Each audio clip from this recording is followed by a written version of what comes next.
Welcome, everyone, to another edition of Clubhouse Picks, brought to you by Godzilla Wins. I'm your host, Jack Fredericks, editor of Godzilla Wins, where you can get all of your sports picks and predictions on everything from the NBA to the UFC. Clubhouse Picks is your go-to podcast for PGA predictions, tournament previews, and salty picks for the veteran golf fan.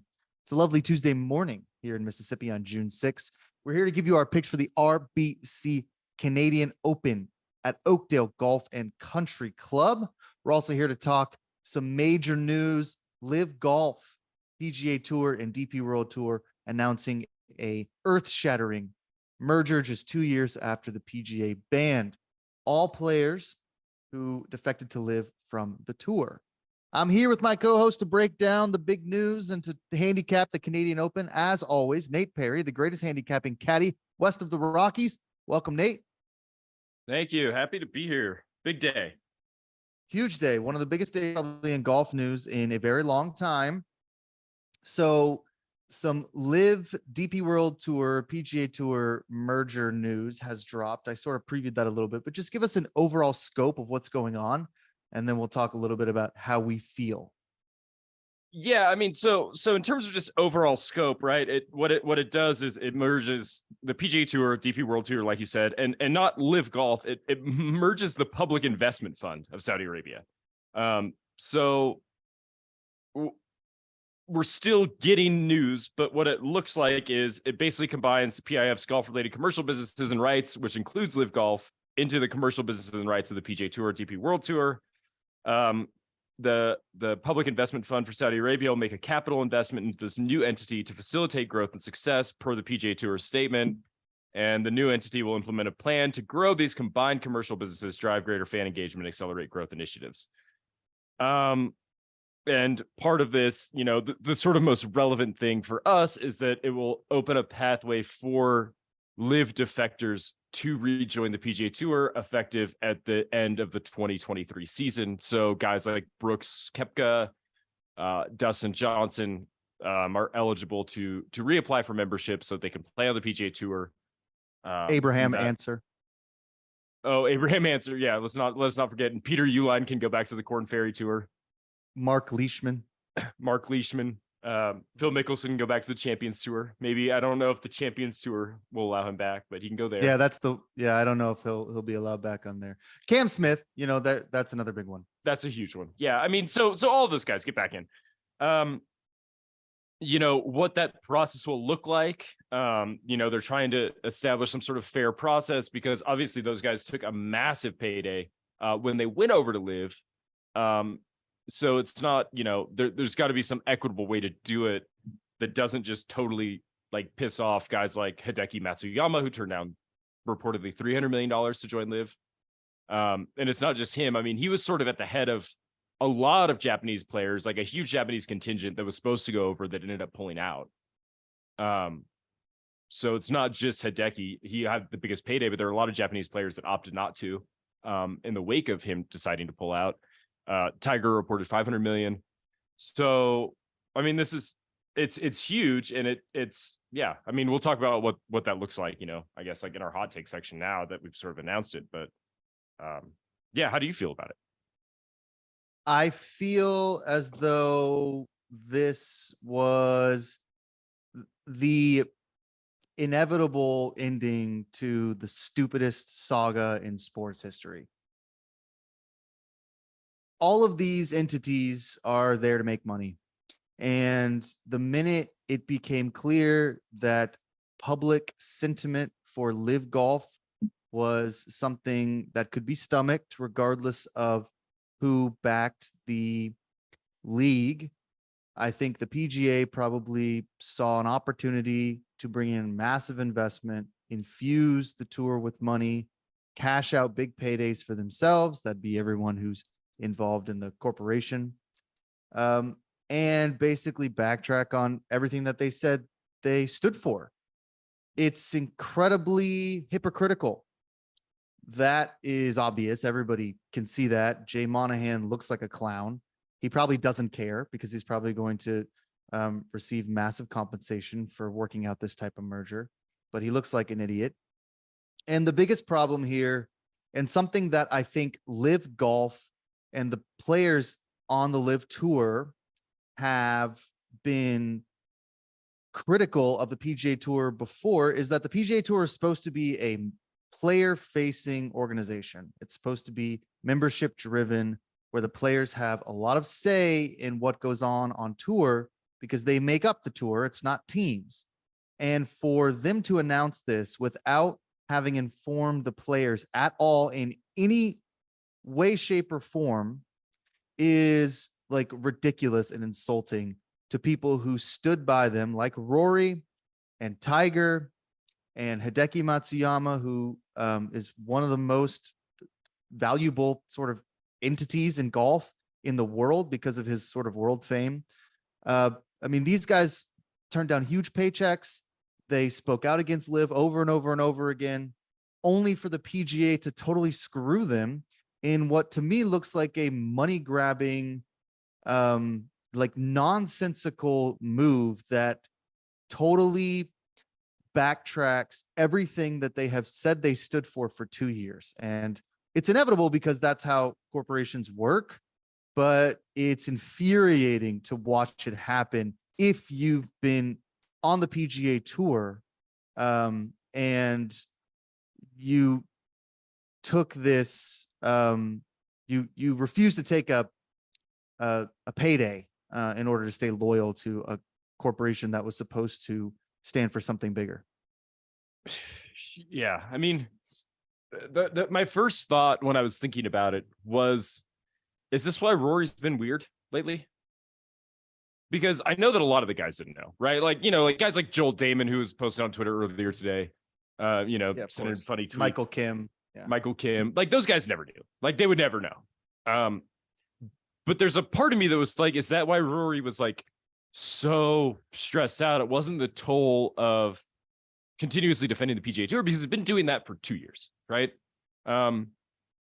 Was it that finally Jay Monahan pulled him aside and was like, look, it's going to happen? Is that why he needed to like take like a little mental health reset? Because this thing that he's done for so long meant ultimately nothing. That'll be the first question he gets at the Canadian Open. Yeah. So it's kind of interesting. It's good that he's playing this week because that's going to be addressed. I don't know if he'll speak to truth or if he'll just sort of demur and say, I don't really want to talk about that. He hasn't been demurring lately. So I imagine if he didn't know, he'll stand up on that podium and say, they didn't tell me this.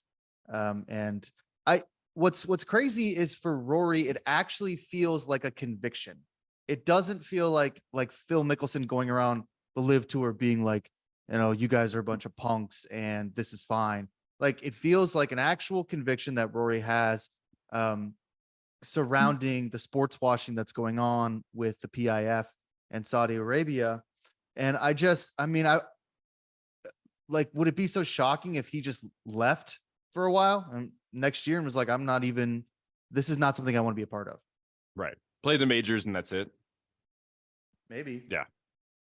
I mean, I don't think so. I mean, it's just got to be so hard for guys like him because they were so public facing and so critical. And it's not just like a strategic partnership that's like, okay, yeah, like now, you know, LIV guys can come back. It's all the things. It was all the talking points that Jay Monahan had that, you know, that people were being critical of Phil Mickelson when he was talking about the Saudi government and where this money was coming from. It was like the biggest talking point was always, where does the PIF get this money, right? And it's largely from, the state-owned oil company. And it's largely also from entities seized by the Saudi government as part of their quote-unquote anti-corruption plan. That's where the money comes from for the PIF. So to have not just like, you know, open a pathway for LIV guys to come back, but to announce that the PIF will be investing significant capital into the PGA Tour, what are we doing? Like what? Like if that was always the end game, like then like they needed to like, you know, pump the brakes a little bit earlier on, because now it just feels hypocritical. So it's like it's not okay for those guys to take all that dirty money then, but it's okay to take all that dirty money if you're the PGA Tour.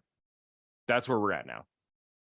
Yeah, the sports washing is a real concern, and you're going to see a lot of people on Twitter and in podcasts say this is great for the game of golf. We get some of the biggest names in golf back in all of these tours, and I imagine some people will end up playing on the LIV tour as well. Sure, whatever. So in the sense of like a PGA fan or a golf fan, like, yeah, I guess it's good for the game of golf, but I'm just not sure having the PIF as basically on the board, and as one of their members as the chairman of the board for Yeah, this Yasir new, Al Rumayyan, the yeah, head of the PIF, yeah. right. Having that reality, like operating under that reality, I don't know if that's totally good for the game of golf. I think probably what happened, I don't think that this was the PGA's end game. I think they thought, like a lot of us, that LIV would just kind of go away at some point, which was naive to think because of all the money that the PIF has. I mean, Amazon didn't make a profit for what, like 20 years or something, 15 years. They say that with Tesla all the time. It's not like these guys have to be profitable. If you have a ton of money, you can just keep infusing your business ventures with capital. So it's not that. I just think they thought that the public would be so disgusted that PGA would just kind of win in the court of opinion, and And in they a lot could of ways, move I think they on. did. The PGA, yeah. I mean, you're talking about the PGA? Yeah. Yeah. I mean, not a lot of people watch LIV, but even so, it didn't just explode like or implode in a negative way like the PGA thought. And then I wonder a couple things. I wonder how much the impending lawsuit worried the PGA. They didn't want to get embroiled in that. Who knows what they found in discovery, which I think has already occurred. Who knows if they felt like there would be some sort of antitrust lawsuit that would be like a real something with some teeth, depending on who's in the White House. So I think all those are probably a consideration for the PGA Tour. I also wonder if the U.S. government might step in, depending on who's in the White House and who's running Congress, and block this merger based on the significant questions that are legitimate surrounding PIF. If that happens, I think the PGA then can wash its hands and say, well, we tried, we tried to make nice with LIV. So I think there's a lot of moving parts here. And I imagine Jay Monahan's a little bit more strategic than just looking like the world's biggest dumbass, which is what he looks like right now. But I'm not really sure what the reasoning behind this was and why keep it so secret and hide it from your players. Yeah, I mean that's the whole thing, right? Like this was not in an era of information is everywhere all the time. Every ship is leaky, so to speak. Nobody, I mean, this was floated nowhere by anyone. And you and me are pretty avid consumers of golf media, even sort of fringy guys, that kind of float around the internet. And I saw this nowhere. Just nobody even whispered it that this was happening. And that's crazy to me too. So yeah, I mean, it either happened very quickly or they kept it very, very silent. Probably both. I imagine it happened quickly. But it's a major development in the golf world. And I'm just not going to sit here and say that this is great for the game of golf when we get all of our players back and the sports washing is what it is. The Saudi government has been engaging in sports washing for many, many years in different sports in order to diversify their business interests and improve their brand as a government, basically. And the fact that now we are complicit in that as golf fans and people surrounded in the golf media makes me queasy, and I'm disappointed in the PGA Tour's decision. I don't really I think that I stand by that decision. I don't really watch LIV for this reason, and yeah. now all of a sudden I have to. Yeah, I completely agree. So. Okay, well, we'll see. I don't know. It's definitely something that we will have to keep an eye on. And this is something that we'll kind of continue to return to because Well, there's going to be new developments. Yeah, every week we're going to see newer developments towards this thing.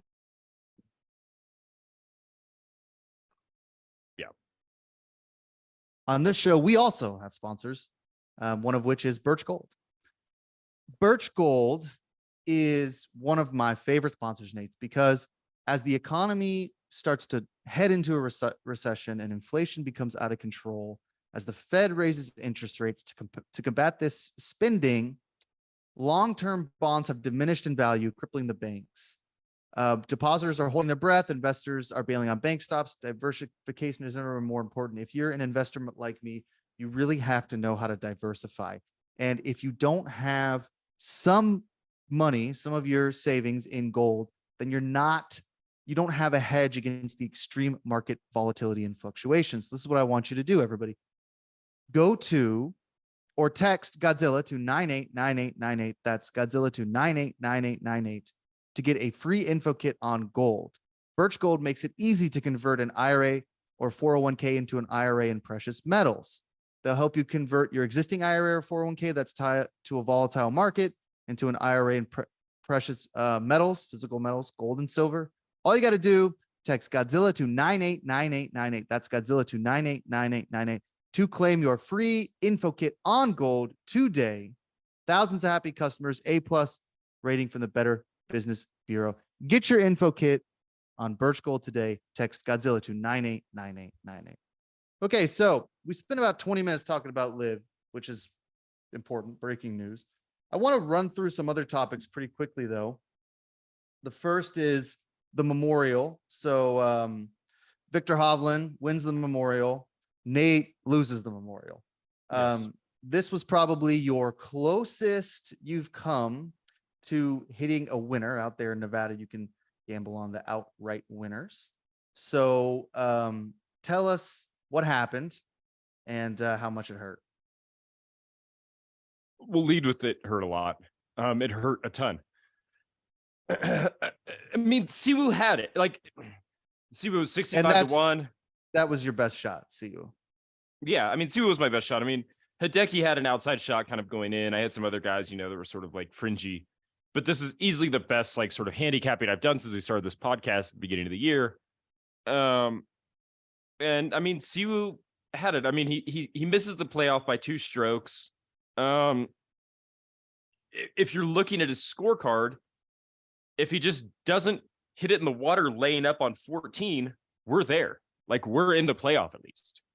There were a couple other sort of sloppy bogeys. There was I think it was a 3-putt on 10 from pretty reasonable range that also sort of hurt. But I mean, he was right there. I mean, but on 14, I mean, like, he's hitting like a 5-iron off the tee to lay up. It's a short par 4, and he hits it's either a 4 or a 5-iron, just like not even close to anywhere reasonable.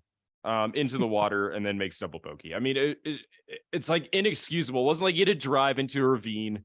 It wasn't, it was, we're just playing it safe. We're playing for position. Everything is fine.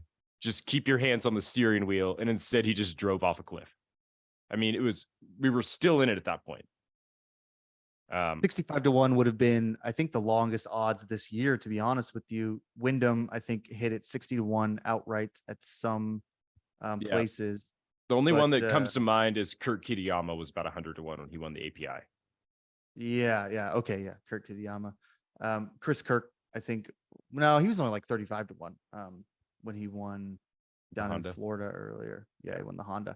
So that would have been a big one, and he was in the mix, but so were a lot of guys. Denny McCarthy was also sort of in the mix, and Denny got a gift on 14. I believe it was 14. He hit it into basically the same spot, and the trees threw it out onto the fairway. McCarthy looked pretty shaky. He dropped a stroke. Hovland picked up a stroke and sort of attacked, and then Hovland ended up winning in the playoff. So one of my questions here then, Nate, is when it comes to Viktor Hovland, he's been playing really incredible golf this year. And I mean, that's because Viktor Hovland is one of the best golfers in the world. But just this year, if you look at his results, I mean, okay, so he won the Hero World Challenge in December, tied for 16th at Charles Schwab, tied for second at the PGA, tied for 7th at the Masters, tied for 3rd at the Players, tied for 10th at the API. I mean, just some incredible finishes. Then, of course, he wins in the playoff at the Memorial. Is Viktor Hovland ready to win a major? I think so. I mean, I think that he's been ready. I don't think that this win so changes sort of where he's at in his game. I mean, the warts are still there in his game. And we saw them very clearly. It was like on the 12th hole where he hit it in the right rough on a par 3, has about a 20-foot chip shot and moves it 3 feet. Yeah. And then, gets up and down from there to save bogey. So, I mean, the warts are still there with this short game. As much as, we've sort of been thinking that maybe he's getting it fixed around the greens, he's always going to be bad. But everything else with him has been so good and remains so good that I think that, yeah, I mean, he's still as ready as he was before he won the Memorial. I don't think that I look at him and think, oh, won the Memorial, now he can win a major. I just think, like, this is what you get with Hovland. You get a guy who's a really good ball striker, an elite iron player, a good enough putter to win. It's just a matter of, if he can kind of just hold it together around the greens when he does miss a green, which he doesn't do very often because he's so good at everything else. So, yeah, he's an okay putter. He's not, awesome. Strokes gained. So like total strokes gained, he's 12th on tour. Tee to green, he's 11th. Off the tee, 7th. Approach, he's 10th. I mean, those are like incredible numbers. So consistent. And then around the green, he's 135th. I mean, he's losing, like his total strokes around the green, not his averages. He's lost 4 strokes in 46 measured rounds, which is a lot for a guy who wins all the time. And then, putting, he's 70th. So he does struggle in some of these areas like that, especially around the green. And those warts will, I think, continue and depending on the right course, like he just has to pick up so many strokes on off the tee and with his irons that he can sort of allow his wedge game to fail him. And he has to putt well. I mean, the putt to, I think, send it to a playoff, I believe, was like not an easy putt to make. Neither was the putt to win it. And those are putts I've seen him miss before. So to me, the biggest concern here is like in a major, can his flat stick hold up that he can, sort of convert those birdies when his around the green game fails him. And I mean, yeah, and to sort of speak a little bit more to that, I mean, this is what happens when Viktor finds a putter is, he was 3rd in strokes gained putting last week. He gained 6 strokes on the greens. So, if he can find a good putter, like that's what he needs. He was actually like pretty like unremarkable with his iron game, which is unusual. He was 26 in strokes gained approach. He was 10th off the tee. But like this is what happens when Viktor Hovland just can find a little bit or enough around the green. Like, even around the green, he gains strokes. So if he can just do that, like he's a world-class player. He just hasn't shown the ability to do that reliably. And I think that until he can, be a little bit more of a reliable putter, what we're gonna see is that he plays really well on difficult courses. We've already seen that this year, with great finishes at the Masters. He had a good finish, at the PGA, had a good finish at the Players. Like, he'll perform well on difficult courses because the strength of his game is to be able to sort of just grind out pars. The strength of his game will probably never be, and certainly not in the foreseeable future, just being able to go out and shoot 65 all the time. Yeah, I think you're right there. And I think it's like next week at the US, I think, of course, his odds are going to be short, but as far as the top 10, he's almost like a guarantee, in my opinion. So that's something that I'll be looking at next week for an outright, or if you do the DFS stuff, for sort of a price, depending on where that is. So, we'll see. I do think that he probably is right there. And if he can putt even remotely well, will be challenging anyone for any of these majors left on the tour this year. And we all love Viktor. He's fun. He's always fun to root for. So Nate, one of the things about Viktor, he's got to be able to wake up on and around the greens. And the only way that I wake up, Nate, is with Beard Vet coffee. I know it's the same with you. Every morning, I wake up, jump out of bed, and grind up some Beard Vet coffee. And that's because I'm tired of drinking coffee from mega corporations that do not give a rip about me. So what I've done is I've put down that cup of regret and I've grabbed myself some Beard Vet coffee. This is terrific coffee that is veteran founded, veteran focused, and beard operated. So if you're not drinking Beard Vet coffee, you pretty much are drinking the wrong stuff. What I want you to do, I want you to go to beardvet.com. That's beardvet.com. Grab yourself some coffee today. It's a good way to support veterans who have served tours in Iraq and Afghanistan. The story behind that is Sean George couldn't find a good cup of coffee while he was on tour. And he thought, we go home, we're going to start a company, one that is catered towards veterans and veterans with beards. So go to beardvet.com. That's beardvet.com. Taste the freedom today. All right, Nate, very quickly, Chan Cam. Where's our man Chan Cam this week? So Chan the man is playing on the Corn Ferry Tour. We're coming off a miscut. It's been a pretty rough little tour of duty for Chan Kim. But, we're looking to bounce back at the UNC Health Championship being held in Greenville, South Carolina. I spent all day yesterday scouring U.S. Open qualifiers because I thought that Chanimal might be trying to qualify for the U.S. Open, but it looks like he did not. So best we can do for the next few weeks in the foreseeable future is we'll probably have a week off next week for the U.S. Open. But for this week, we are at the UNC Health Championship on the Corn Ferry Tour. You bet him? No, man, right. he's not been good lately. We were talking about it, sort of before we did the podcast. I'm not sure if he could make a putt if they replace the hole with a dumpster right now. I mean, the putting is just a disaster. Ball striking numbers are good. Putting's a mess. Isn't it? Isn't that the case with all of us? Yeah, it is. I suppose. Certainly all of our favorites. Green. Yeah. Oh my God. Yeah. Although I don't know. I like Taylor Montgomery. He's a good putter. So is Tyrrell, who I'll talk about in a minute. Tyrrell's a great putter. Tyrrell's a great putter. So, we'll see. Well, look, when all these guys merge, maybe Chan can slip onto the DP, maybe in a little LIV golf. You never know. He'd probably be good for one of those teams. Play on the Four Aces. Yeah, why not? That's the only team I know on the LIV is the Four Aces. Me too. Patrick Reed, I think, is on the Four Aces. All right, so let's talk RBC Canadian Open. I want to do two things, if you will humor me. The first is let's talk a little bit about Rory McIlroy's absolute dominance at the Canadian Open. Mm-hmm. And then we can also talk about Oakdale. If you want me to sort of head the Oakdale discussion, the actual course, I can. I wrote that up on Godzilla Wins yesterday. But why don't you tell us a little bit about Rory first? He's like, as an outright, he's plus 400.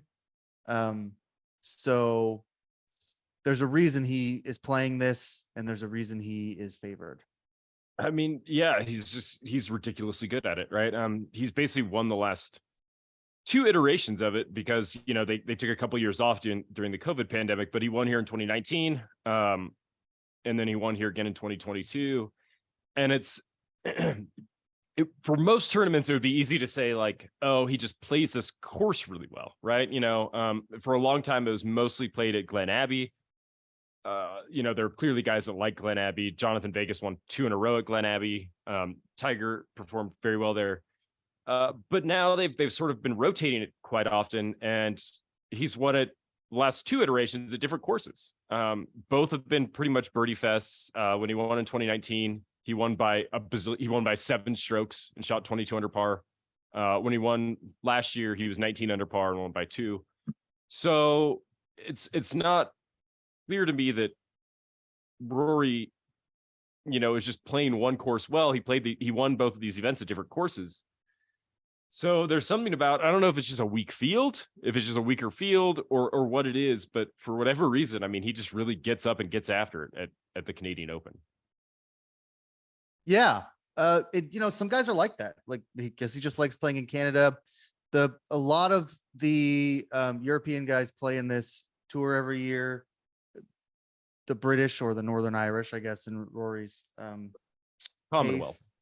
case. The Commonwealth, the United Kingdom, have, Canada's still kind of a part of that, obviously. So they always have kind of, I think, a little bit of a brotherly love for north of the border.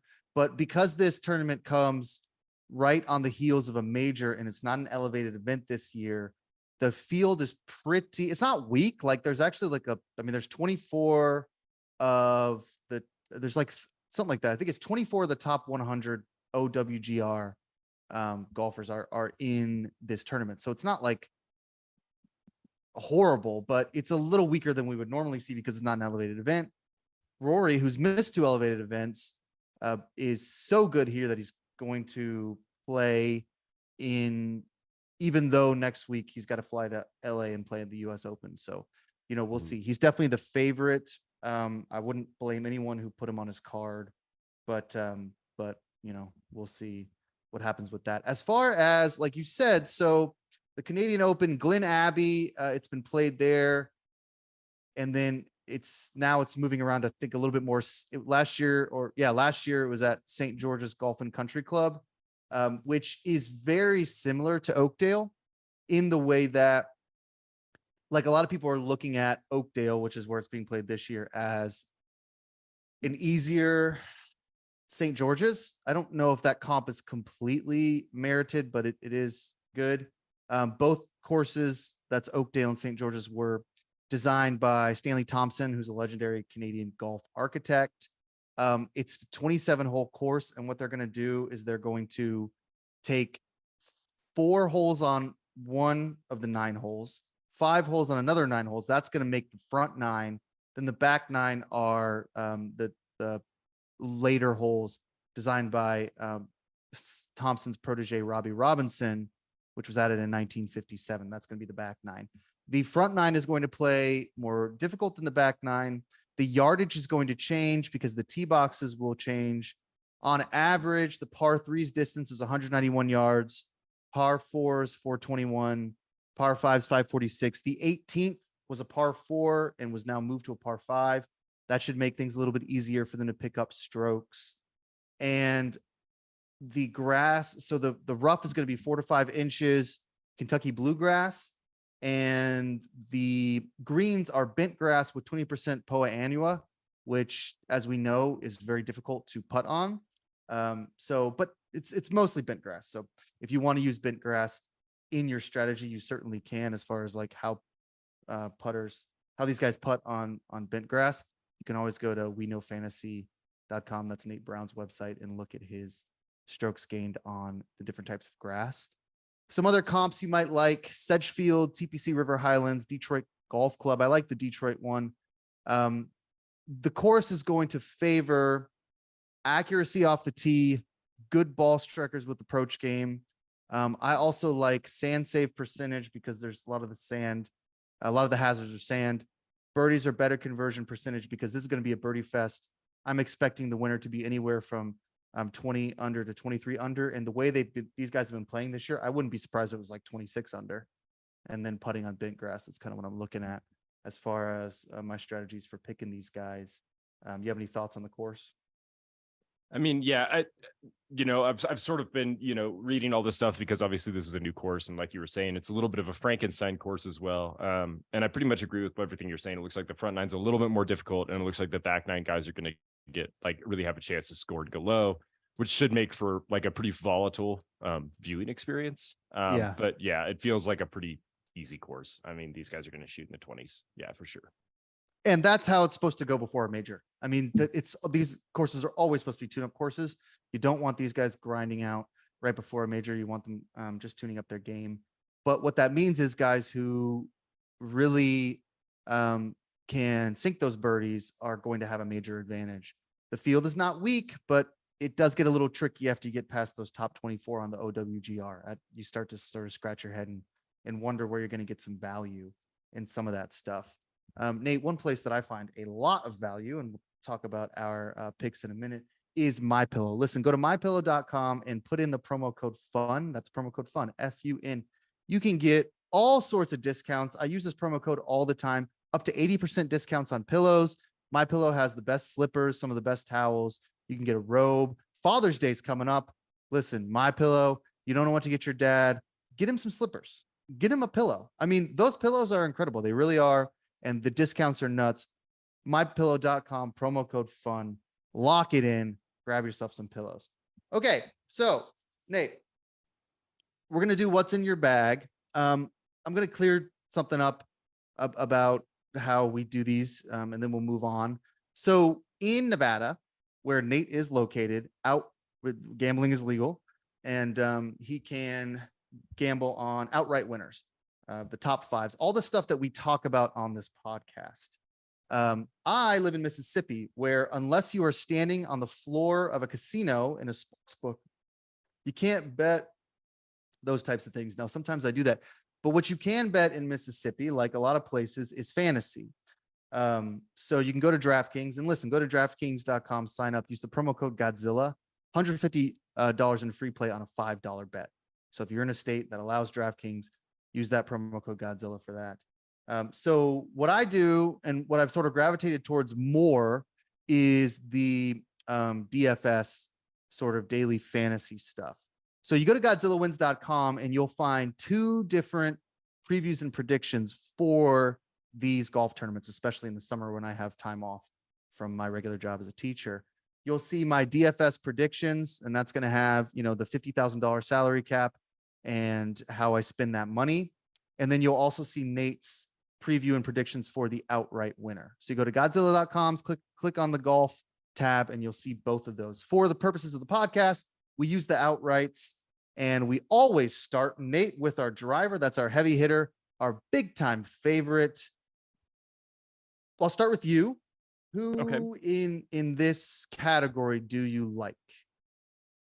I've gone back and forth, and I feel like often I just say, take the chalk, eat the chalk here. But I'm not going to do that this time. I actually like Justin Rose quite a bit at 18-1. I think that he's at a point in his career now, he's not, a spring chicken anymore. That there are certain courses that Justin Rose can win at. There are certain ones that he cannot. This is a course that he can win at. Really, he's sort of limiting himself now to sort of playing shorter courses. His sort of scheduling seems to sort of validate what I was thinking when I was looking back. He plays all the big ones. He played the PGA, tie for 9th, tie for 16th to the Masters. But really, a lot of his sort of scheduling outside of elevated events is sort of tailored towards this sort of playing shorter courses at Charles Schwab, RBC Heritage, that sort of thing. And I think that those give him the best chance to win. I like him here at a shorter course. I mean, because he's just average in distance now. So they're just long courses. He's not going to be very competitive by virtue of that. But he can compete here. I mean, everything is going pretty well for him in terms of game. The iron game is just like outrageous. I mean, those numbers are just like jump off the page good. He's putting it well. And he's coming in off 6 straight made cuts. Like I said, the top 10 at the Masters, top 20 at Augusta. He won earlier this year. So I like Justin Rose at 18-1. I don't have any problem betting that, I don't know if we're going to get the full commitment out of Rory. I mean, God, this has got to be an emotional week for him. He's got LA Country Club coming up next week in the US Open. I don't really have any interest in taking him at 5-1, despite his sort of, historical dominance at the Canadian Open. I think with Rory, he either wins by 14 strokes because he's furious, or he doesn't make the cut. Yeah. I mean, I'm not sure I'm more inclined to say he doesn't make the cut.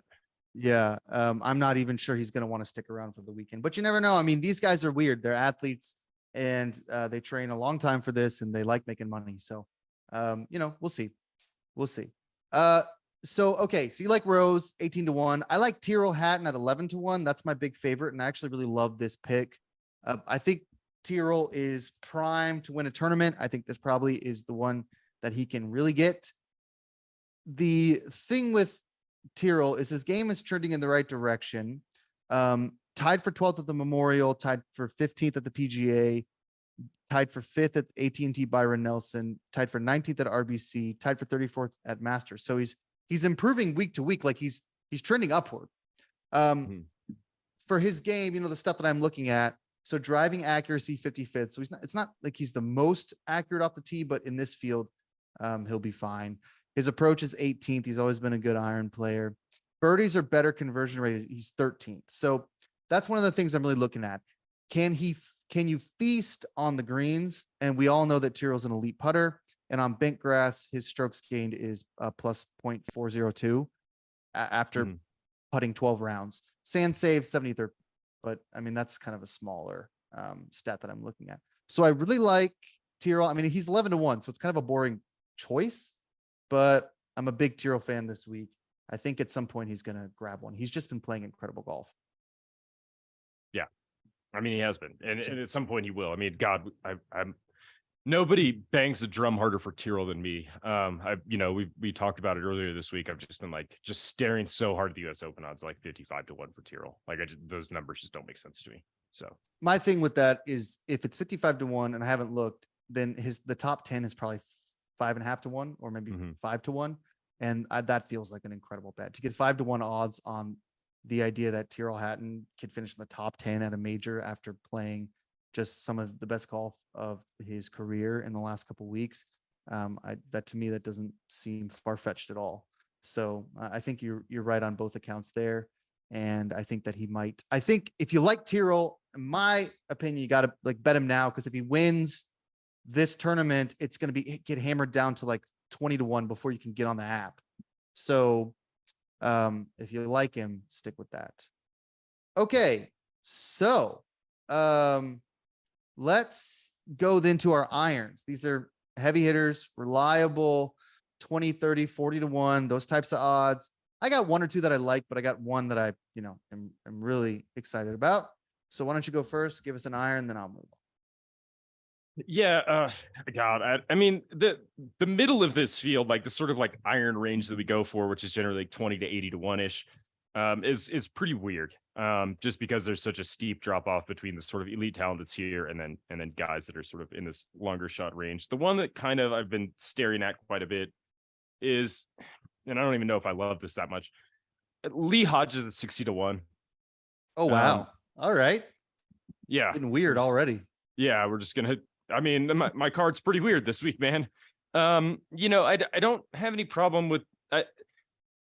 He's played pretty well at some sort of birdie fest courses. He had a really good tournament at the Amex. He had a pretty good tournament at the Valero Texas Open, which were both had really low winning scores. The Amex winning score was -23.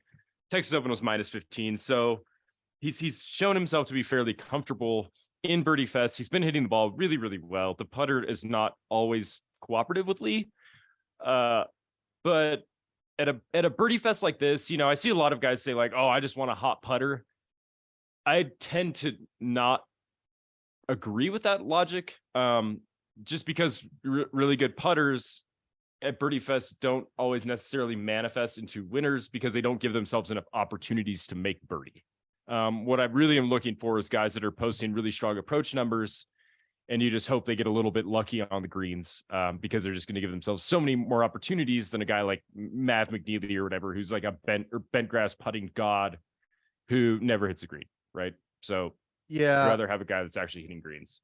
These greens are small. That's another thing to keep in mind. So if you can't land it on the green, then you're not going to be in a position. I mean, you're going to be chipping. And nobody wants to be, chipping all the time for birdie. So that's something to keep in mind as well. I think you're right. I mean, it's good to have a hot putter. You want to be able to sink those putts to grab birdie, but you also need to be able to get up and down quickly. So I think you're right there. Mav McNeely is always a tough one to think about because he's such a good putter, but he just doesn't do anything else well. So, I mean, he's not winning tournaments. Right. So, okay. Lee Hodges. Okay. That's a big one. I mean, 60-1, we got there quick. My iron, Nate, I like Sahith Theegala. He's all over Twitter right now. So I'll share that maybe in a minute as far as the reaction to the LIV stuff. So maybe he might be a little distracted. But look, he's 30-1 and he's just so strong. Anytime, his odds are getting harder to swallow for a guy that hasn't won, but he just plays so well. Tied for 40 at the PGA, tied for 56 at the Wells Fargo, tied for 5th at RBC Heritage, 9th at the Masters. He's got 7 top 10s Nate, in 2022 and 2023 season. That dates back to like October 7. That's incredible for someone so young as him. And on this course, if you can stomach the fact that he's not an accurate driver off the tee, so he is going to be in the rough, and he's not actually that he's okay with approach. He's a birdie fest machine, again 13th, sand save percentage 16th, putting on bent grass over 8 holes plus 1.399. So he is a hot putter. But to be honest with you, Nate, like I don't even really worry about his stats because they always kind of suck. And then he always finds himself in a position in the tournaments, most of these tournaments, where he's kind of sneaking around. He doesn't miss cuts. Like he hasn't missed a cut since October, I don't think. So he's not going to miss the cut. And I don't know, like the numbers for him are not that great. They never are, but he performs so far above that I have to think that he's just, because he's so young, he's rapidly improving his game. And so some of those numbers are just from some earlier tournaments, and he plays all the time. So he plays lots of hard courses. So I really like Sahith. He's 30-1. He's a good price on the DFS if you do that as well. Yeah, I mean, yeah, he's tough to handicap because he consistently sort of outperforms like the sort of advanced metrics that we often use to handicap guys. And there's like really like no way to quantify how he does it other than like he just does what he needs to make cuts, to make pars, puts himself in position every week, it seems like. Yeah, he's just a gamer. I mean, that's the best way to put it. And the numbers are going to get better every week because he's so young. So I'm right there with him. I'm going to ride that wave. Okay, so those are our irons. You like Lee Hodges at 61. I like Sahith at 30-1. Now let's look at our wedge. These are guys, really, Sahith could have been my wedge, doesn't really win. But these guys who don't usually win, but you just love to bet them. I'll let you go first here. Who do you like in this category? Yeah, so who I like in this category is a guy that we've talked about before. And he's a guy that I kind of think about a lot on shorter courses, and particularly sort of like Birdie Fest, because he has won a Birdie Fest before earlier in his career. And, I love his social media presence. We're talking about Michael Kim. Michael Kim. Yeah, I like Mike Kim. He's made 8 out of his last 9 cuts. He's finished inside the top 7 3 times in his last 9 tournaments. And he won that 2018 John Deere where he went like ultra low. So this feels like a course that he can win at. He's another, a lot of guys that I sort of picked and sort of liked are guys that they're never going to be awesome at like a Bombers course, which is, sort of the typical tour standard. But Michael Kim does everything pretty well. He's average distance. He's just kind of, he's just sort of average at everything. But at 65-1 in this field, I don't hate him. I mean, he seems to prefer these courses where he can sort of get low. He seems to prefer courses that are a little bit on the shorter side. Charles Schwab, he was tied for 6th. So, that's sort of where I'm leaning. He had tied for 11th at Pebble Beach Pro-Am, which is also kind of a shorter course. So he's posted some good results on sort of shorter courses or courses where you go low, like the Puerto Rico Open, where he finished 5th. So I like Mike Kim. I mean, he's just trending in the right direction. His last tournament was a Charles Schwab. He gained strokes in every major metric. So, maybe you could do worse than 65-1 for that guy. I mean, his price has sort of been getting banged down. He's been pretty trendy, but that's sort of where I'm at.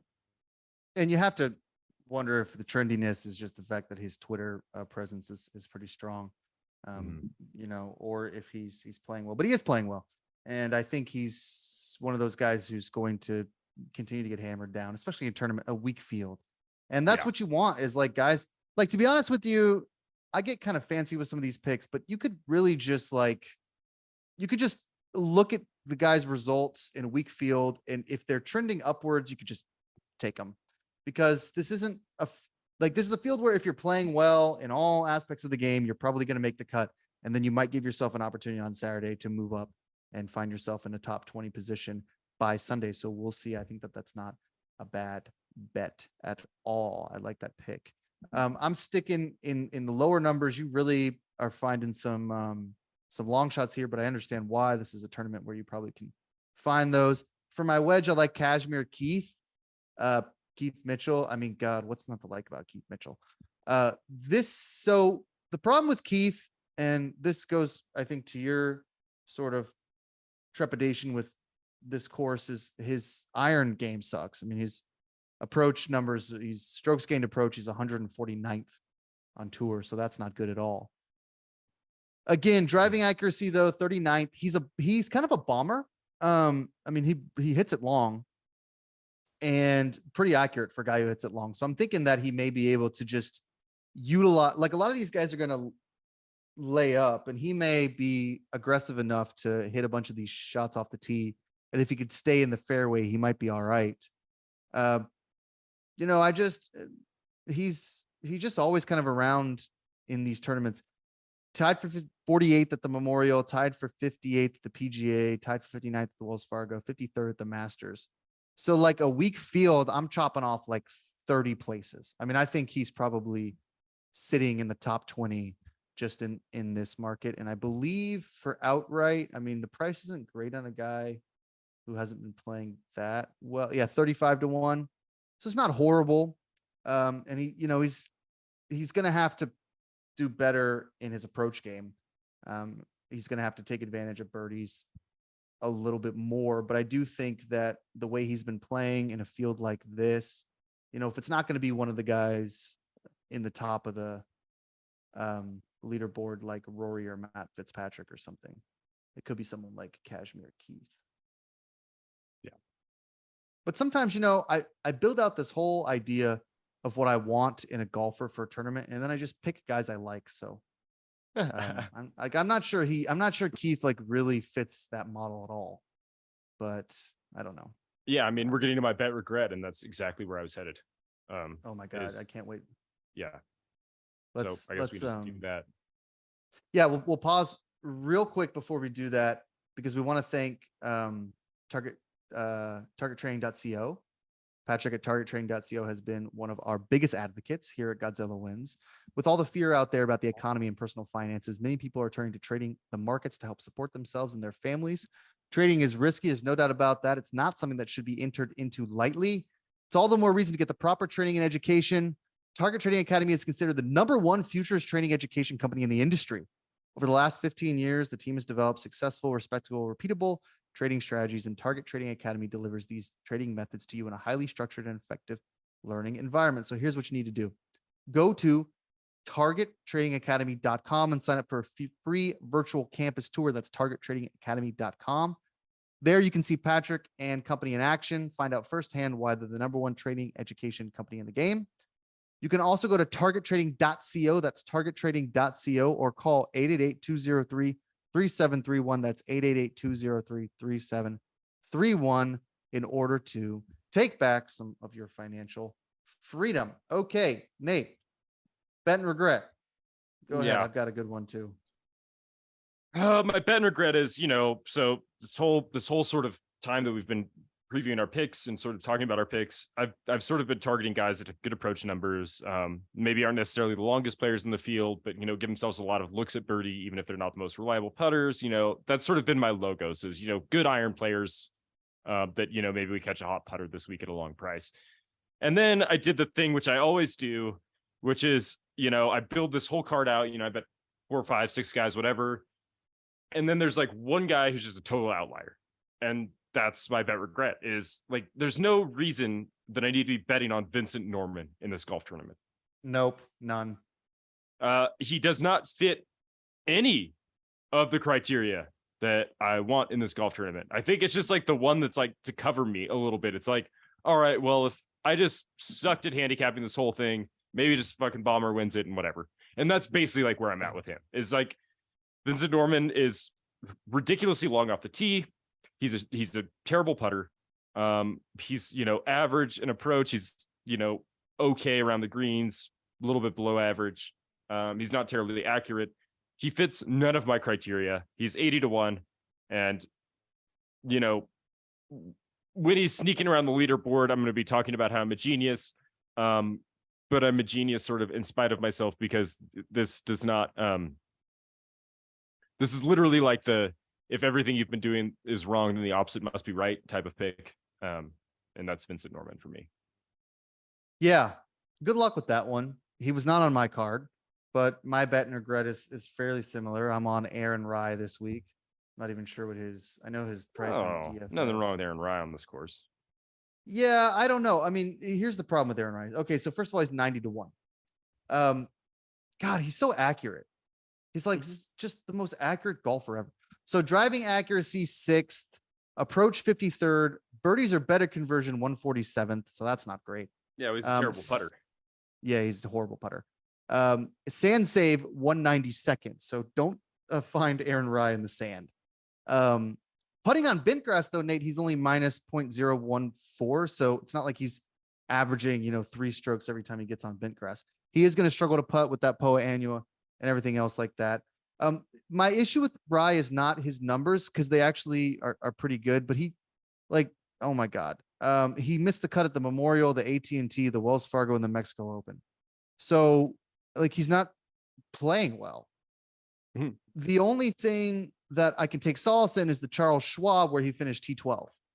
And I just feel like, weak field, a course where you got to be accurate, maybe with those small greens, he can get up on his approach or around the green game and just sort of knock it in for birdie. And we'll see. I think probably the issue is going to be if he just has an atrocious front 9 on Thursday and can't recover because it's a little bit more difficult. But it's not a course that's super long, so you don't have to be a bomber. And he's not. You want to avoid that rough. I don't know. I just regret it because he's you hate to bet guys who aren't making cuts anywhere. So other than the Charles Schwab, but he's like Rainer. It's like he's just, if he makes the cut, it's usually a course he's playing well in and he's finishing in the top 20.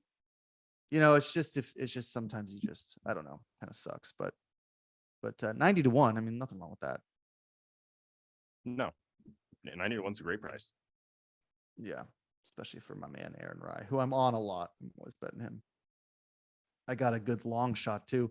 Who's your long shot? Oh, I got a deep long shot. Deep. All right. Just go ahead and scroll down to the bottom of DraftKings, towards the bottom, and you're going to find Aaron Cockerell. Got to get a Canadian in here. Got to get a Canadian long shot in here. So he's 250-1. Aaron Cockerell's 250-1. He plays, if you're not just a total junkie, you're probably thinking, who the hell is that? And you wouldn't be wrong because he plays mostly on the DP World Tour now.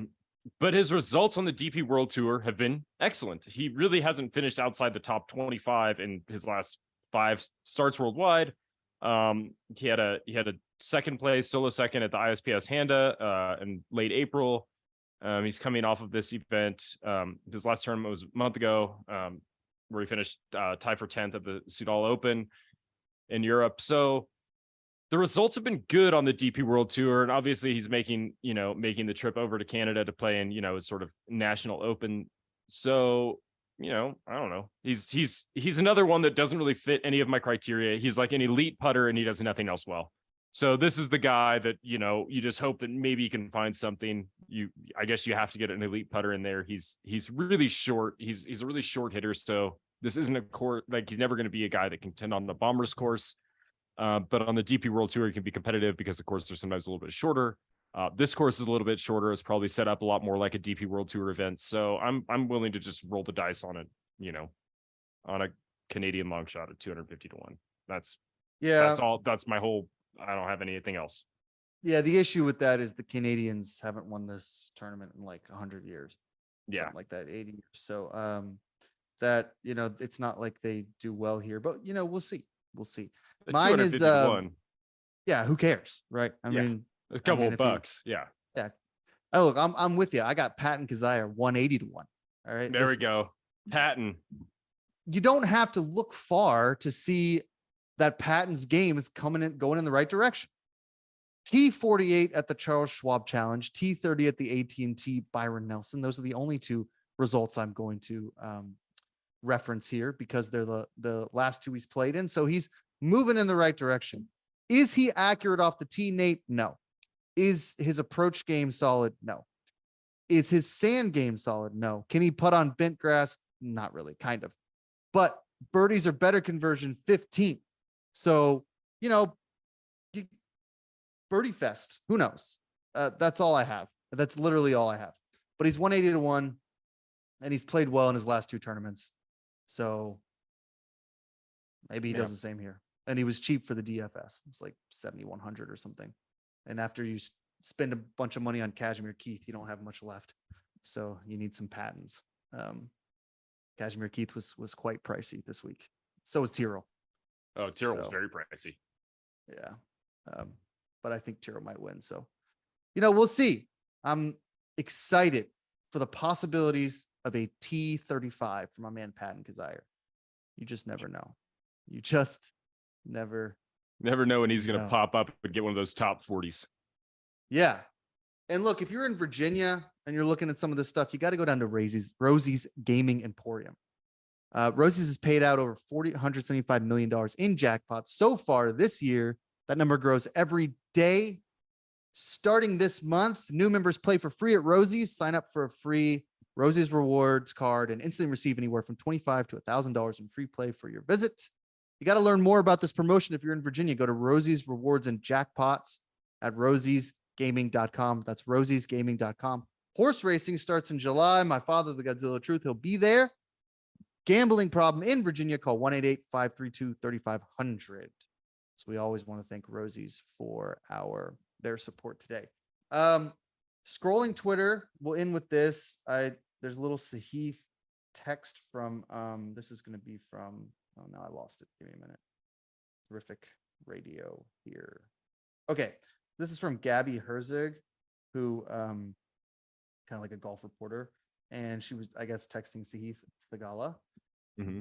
This is what Sahith said. Just craziness. I mean, I'm sure there's a reason for it. This is in reference to the LIV PGA merger. I mean, I'm sure there's a reason for it, but it's not going to be good enough reason for the utter lack of communication. I mean, how are the top 10 players in the world finding out on Twitter? But I'm biting my tongue until there's more stuff we hear. No players are going to be okay with this. I think he's right there. I'm also seeing on Twitter. Now, this is just Twitter, so you never know. It's not the New York Times. That a lot of the top players are calling for Jay Monahan to resign. Yeah. Which he's not going to. So there's no way he's going to orchestrate something like this and then resign. It's just not going to happen. Right. But I suppose if there's enough, who knows? I mean, what'll be interesting, I think, is if some of the top 10 guys come out and they're like, I'm not I'm not doing this. Like, I'll just retire. Yeah. Like I quit. Yeah. I mean, I don't know. I don't know. It probably won't happen. This will probably all blow over, but it's just crazy. It's nuts. It's just crazy. It is. I just want to see like more of these guys sort of respond earnestly. And we're about to get into press conferences today and tomorrow. Prior to the Canadian Open, I think we'll have a lot more information. We'll get a lot better sense of sort of player sentiment then. Yeah, we absolutely will. We absolutely will. We'll be following this story the rest of the summer. I want to thank everyone listening to this week's episode of Clubhouse Picks, brought to you by Godzilla Wins. You can download and listen to Clubhouse Picks on Apple Podcasts, iHeartRadio, Spotify, wherever you get your podcasts. Please be sure to download, rate, and review if you like the show. If you're watching on YouTube, don't forget to smash that subscribe button and like our videos. Nate, next week we're in LA for what?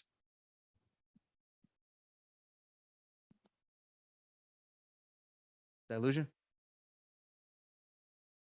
Sorry, I was muted. My dog was drinking water. We are at the LA Country Club for the US Open next week, Father's Day weekend. All right. Yeah, Father's Day weekend. And you and I will be in Texas for with some my father. Golf. Yeah, that's right. For some golf. So everybody have a successful 2023 RBC Canadian Open. We'll see you next week for the US Open. Happy golfing.